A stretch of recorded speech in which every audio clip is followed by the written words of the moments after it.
Alors, faut dire que la nouvelle même du décès du pape, je l'ai apprise par un enfant le matin du lundi. C'est un enfant qui m'a donné la nouvelle et j'étais un peu surprise. Ensuite, je me suis retirée pour vérifier l'information sur Vatican News. Et après l'information, j'étais attristée.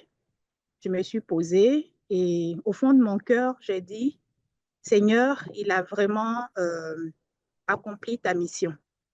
Il a accompli ta mission. Voici ma prière. Et quelques temps après, j'ai encore rejoint une famille pour saluer puisque c'était férié. Et là-bas encore, ce sont des enfants qui sont venus vers moi me demandant, ma sœur, nous aurons appris que le pape est décédé.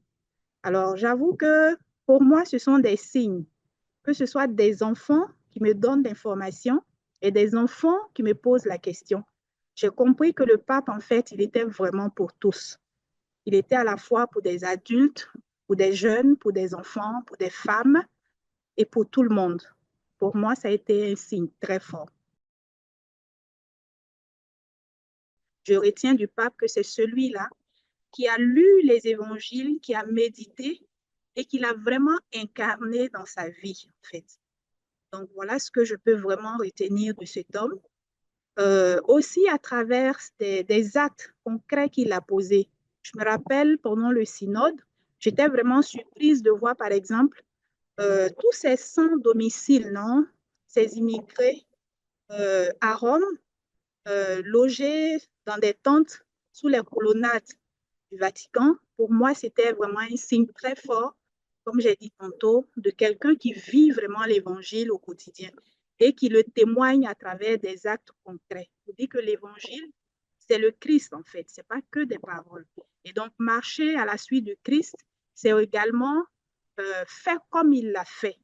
C'est poser des actes comme le Christ a aimé, comme le Christ s'est approché des plus simples, des plus pauvres, des vulnérables, ainsi de suite. Donc ça, j'avoue que ça me marque dans la vie du pape François.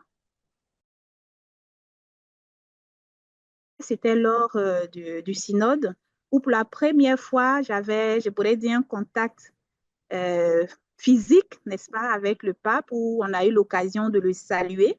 Et je me rappelle encore dans cette salle Paul VI, où il est rentré un peu avant l'heure. Et je l'ai croisé, en fait, en venant à l'Assemblée l'après-midi, dans la salle, dans son fauteuil roulant, en train de sillonner la salle et de saluer donc les différents participants. Et c'est comme ça que je l'ai croisé, je peux dire, pour la première fois. Pour moi, c'était très fort, en fait.